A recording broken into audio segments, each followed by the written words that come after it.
speaking of, well, I hate to say this word because Z might throw up, but Amanda Seals, you know what I mean? Man, You okay? a little queasy. A little crazy. Self-proclaimed radicalist Amanda Seals had was on the Jubilee podcast, and she had to talk to 20 conservatives, and they went ham at each other. So here's one of the clips of one of the people that spoke to him. Let me check it out. Fought for Do equal not bring up opportunity. Harriet Tubman's name in vain, baby. Please. They said the Harriet Lord. Let me wind that real quick. I'm sorry. Hey, bitch. I refuse to embrace a victim mentality because that's not what our grandparents and Harriet Tubman and those people fought for. They fought for Do equal not bring opportunity. up Harriet Tubman's name in vain, baby. Please. They said the Lord's name in vain. Harriet The Tubman, Lord's name. Harriet Tubman was literally saving her family and others from slavery. Yeah. You know who helped her? White people. You know who helped her? They were on the Underground Railroad. Come on in. No, come on you know in. who helped her? Come on in. No, you know who helped her? God and Harriet. People who benefit from white supremacy. One of the things It's a lie. White supremacy is a lie. No, sir, It's that's a simply lie. not There's true. no such. I mean, If that were not the case, then we wouldn't see the continued effort of colonialism and white people placing themselves in positions of power when they do not have the power. Because their hear culture, black culture is toxic. The black culture is toxic. We have produced a culture that is toxic. And let's get on the fact that there's no fathers in the black home. Let's talk about that. Stop. Let's talk about that. Stop. Let's talk about that. None of this is gonna work if y'all are just gonna sit here and make up shit. It's not gonna work. No, a debate has to be in facts. You're putting off emotional liberalism right now. I am not putting off emotional liberalism. You're putting off unfounded lies based in conservatism. Misinformation. Remember they did the misinformation thing all summer where everything conservatives did. They said misinformation. You're carrying a chain around your neck of an apartheid nation that actively wants to harm black people and non-Jewish people. But let me bring it back. Let me bring it back. I got a headache. Just talk about light skin versus dark skin, right? Tell me what you think about it. There's just one clip. Is 20 more of those. And it was going at it. It was like ready, set, go. And people rushed to the stage just to get the chance to talk to Amanda Seals. I've watched a bunch of those. I watched the one with.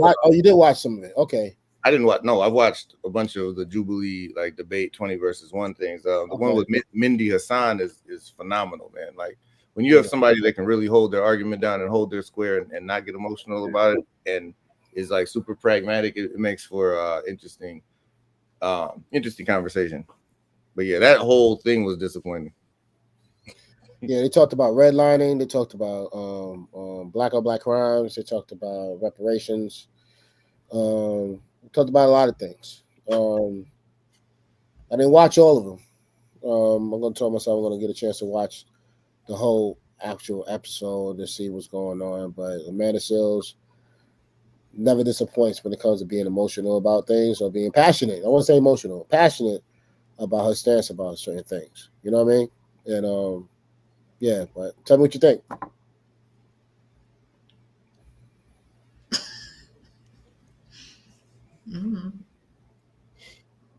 I mean, dude is a walking Fox News talking point. Like you can tell where he gets his information from. You can tell that he's more than likely, if he's not married, he's going to get married to a white woman. You could tell he's not. Black people like that don't find other black people to click up with, bro. I'm telling you, like they don't. Like he's a walking, unapologetic, confident depiction and model of self-hatred. She's on the right side of the debate, like, you know, she's on the right side of the debate, but there's too little structure for there to be intelligent conversation around what they were saying, because they weren't really having an intelligent conversation. So I don't know what to really, but I agree with her fundamentally. I haven't rocked with her after she accused Myron Rolle, the brother who was in the NFL, of sexual assault. He's in the NFL, and he stopped his NFL career and is a neurosurgeon now. Clearly a brilliant dude. Who goes from that to being a neurosurgeon? But she had accused him of being improper, like sexually, with her. And it turns out that they had never even met at the time. And it was a mutual acquaintance of hers that said something negative about him, and she went public with it as if it was her experience with him. So I haven't rocked with her since then. You can Google Myron Rolle, Amanda Seales, if anybody hasn't heard of that or doesn't know what it is that I'm saying. But yeah, I don't rock with her. B? Same with yeah. The guy obviously is a goober. He's a what? Goober. Oh, that's what you call him. Yeah, goober. Mm-hmm. He looks like a goober. Yeah. Would he still be a goober if he was light skinned and said all of those things? Come on, talk about what we didn't talk about. Okay. Yeah, he would still be a goober. Goober. But he's more of a goober because he's dark skinned. Fuck you. You know what y'all think, ladies and gentlemen. This is getting walked out of that. Yo. Oh gosh, bro, Google. He is a great like Mike and Ike. What's it called? What's that with the lemon head? Mike and Ike. Mike and Ike. Was it Mike and Ike? When they had the face? Or was it lemon? Oh no, it was lemon heads. But didn't they have a great flavor? They did. What was those called? Yeah, you know the face. Yeah. I don't know. Like, it's crazy, man. Like, I think these are the reasons why we can't get our shit together. It's too many. It's too many views. There's too many conditionings of theories and information. There's too many separatisms of labels that a lot of people could subscribe to. And this is the clusterfuck of all of it. One of the things that I found interesting is outside of Black Moses, Mama Harriet Tubman, and Marcus Garvey, right? You can't really name too many well-known Black revolutionary leaders that were not light-skinned, right? And you don't need to look much further than the story of, Rosa Parks and Claudette Colvin to don't talk about Rosa Parks, man. to understand how colorism, and I guess we're back on the color. This was probably should have been said, prior episode, but how much that affects things, and how much that affects like even the people that, for those that may not know the story of everybody knows the story of Rosa Parks, but Claudette Colvin was a dark-skinned Black woman who was a single mother who months before Mama Rosa refused to give up her seat on the bus did the exact same thing. And she went through the same vein. She went to the NAACP and to I don't know if it was SNCC, but she definitely went to NAACP, and she was like, hey, this is the situation, blah, blah, blah. And they chose to not make her the face of the movement because she was a dark-skinned single mother. So they thought that Rosa Parks would be somebody that would be more palatable to not only bougie Black people, but also white America. So we see how Rosa, I'm gonna take you to the promised land, and you can just be here on this land and free at last. God damn it almighty, let me get that ass. Oh, come on, man. We don't know if anything happened. Come on, bro. We don't know if anything happened. Bro, I'm not. I don't co-sign anything said in that regard. Just imagine Claudette Colvin. Everywhere she goes, she see a Rosa Parks statue. Claudette was bitch. Claudette's beautiful, man. Beautiful that fucking bitch. You know what I'm saying? Like, I'll be mad as fuck for the rest of my life. Angry. They even got a documentary on Claudette, how she's pissed about how the shine was taken from her. It's on YouTube. Pissed until she died. But I say that to say, based on the Amanda Seals back and forth with the Hold on, time out before you even go. And Rosa wasn't the second. She was the second woman, but she was actually the third. There was a black guy that nobody fucking knows that actually did the shit before Rosa, and Rosa took the shine. Guy Body Jenkins the first.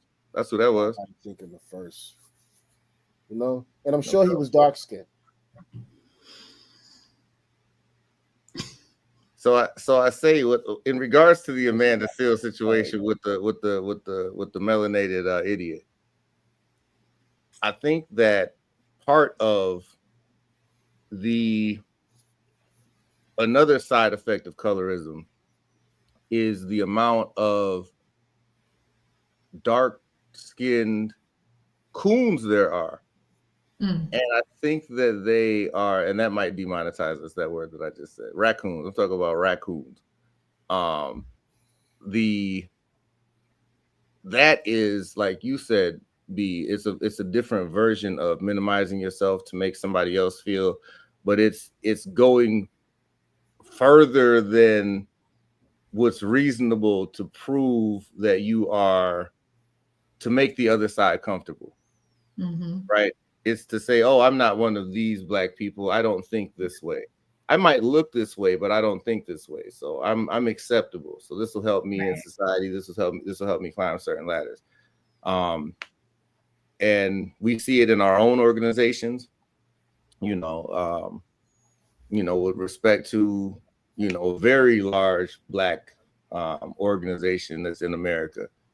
You don't see too much dark-skinned leadership at the top, right? And that's not because there aren't dark-skinned revolutionaries that are more than capable to lead whatever, but oftentimes we get so caught up in what's going to look the best to the general society that we push our best and brightest darker skinned people to the back or to the side. So I say that to say, so if Umar Johnson was light skinned, you think he would have as much flack as he's getting right now? I don't know how to answer that at all. If a light skinned nigga, I don't know, bro. I don't know how to answer that. I don't think that has anything to do with his complexion. I don't think so. I tried, Umar. I tried, brother. I tried, black brother. I love Dr. Umar, man. Salute to Dr. Umar. I know others might not feel that way, but I rocks with Dr. Umar heavy, man. I hope I'm praying for him, and I hope he pulls himself out of this situation, and so that business can remain as usual. They've been showing videos of Umar doing sexual acts on Instagram, but I don't know if that's AI. It's got to be AI, man. Cats are trying to attack him and pull him down at from every angle, man. And the unfortunate thing, it's scary. I'm sorry. Go ahead. A lot of that is us, like, whatever the feelings are about Dr. Umar. Most of the largest criticism is the school situation. He said he was going to build a school. The vast majority of people that are criticizing him the most harshly are not people that actually had a financial stake in the school to begin with. You know what I'm saying? There weren't that many people that were sending him money, because as black people, we are hardwired to not give anybody anything for free in that way unless it's a pastor. When your pastor asks, in the name of Jesus and the hereafter, yeah, you can get my last. When somebody says, yeah, I want to build a school and I don't want to use it with federal funds and I don't want white money and I want to be able to control 100% of the curriculum and make a pro-black institution, black people donate $5 and expect things to be done within 6 months, right? Like the standard that he is held to. And I'm not saying that he is infallible. I'm not saying that he made all the correct decisions. I'm not saying that he's good with his finances. I'm not saying that all the money that he may have taken in went to all the places that it should have. But the fine-tooth comb that he is under from black people, if your pastor was horrible. Pastor was under that same fine-tooth comb, you wouldn't be at that fucking church. And that's what bothers me, because he's not doing anything outside of preaching pro-blackness, preaching pro-black love. Regardless of how his life may be, the walk that he's leading, he's not saying anything that is detrimental to black people. But all we tend to do is criticize him. I rock with Dr. Umar. Word up. Well said, bro. Well said. And he's dark skinned. I don't know if he's dark skinned or not, bro. I just rocks with Dr. Umar, man. You know what I'm saying? Like I rock with him. So tell us what you think. Don't forget to like, share, subscribe. Hit the notification button for more episodes. This is Akibang, God Body Jenkins Jr. and Be Truth, and we out. Did you say light skin and subscribe? Like, share, and subscribe. I'm going to start saying that. Tell me what you think. Don't forget to like, skin, and subscribe. Yeah, I like that. From now on, we're going to do that. Like, skin, and subscribe. That's a loud, yeah.